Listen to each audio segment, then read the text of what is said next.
चुका था किस पर, एक्यूज्ड पर.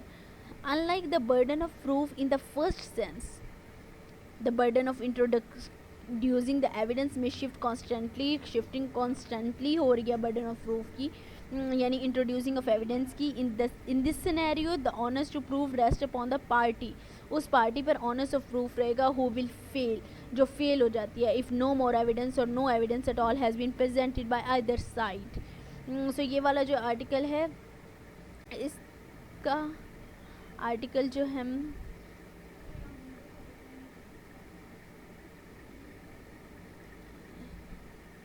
ये आर्टिकल जो है हम आर्टिकल 120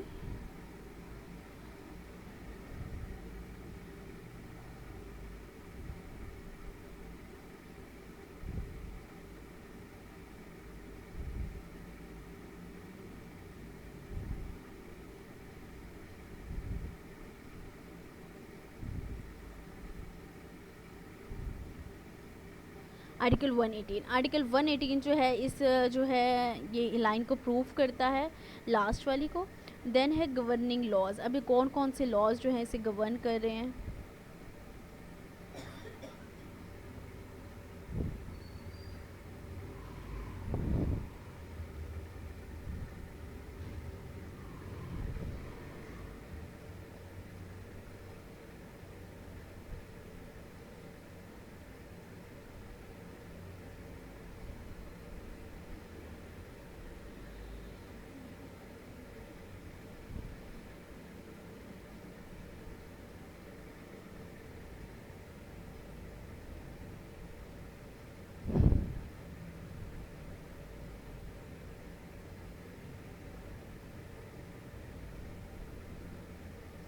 गवर्निंग लॉज है वो देख लेते हैं. In Pakistan, besides special provision on evidence and proof, laws which governs the principles of burden of proof can be found in the Qanun-e-Shahadat Order 1984. Pakistan में beside special provisions on evidence and proof, इनके अलावा देखा जाए तो which governs the principles of burden of proof can be found, कहाँ कहाँ मिल सकती हैं. कानूनी शहादत में बर्डन ऑफ प्रूफ का जिक्र मिलता है.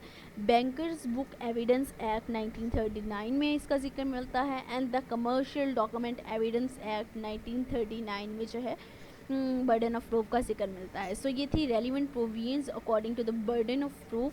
Then we will go to the general principles. General principles क्या हैं?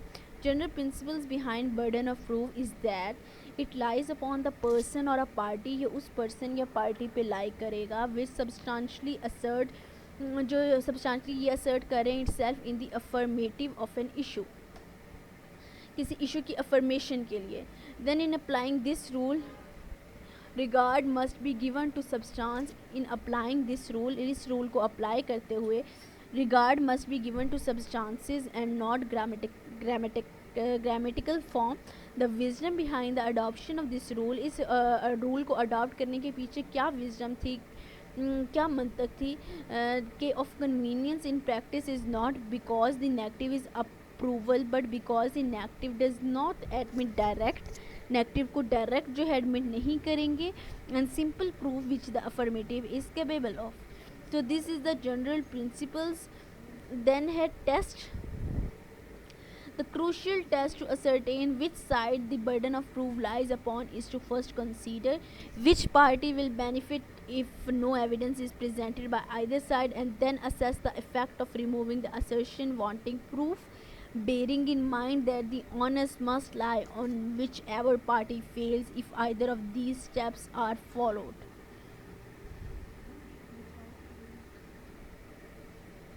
इसको टेस्ट को जो है वो पहले पूरा पढ़ लेते हैं, उसके बाद डिफाइन करेंगे. Then for instance if a case is filed by a tenant regarding premises not being repaired and the landlord on appearances in court denies it, even though the affirmative stance lies with the tenant, the fact that the premises need repairing is a substantial part of the matter of the case and should be proved by the landlord, because if no evidence is provided at all the landlord stands to benefit. So ये थी wording test की। अब हम देख लेते हैं test को define किस तरीके से करना है।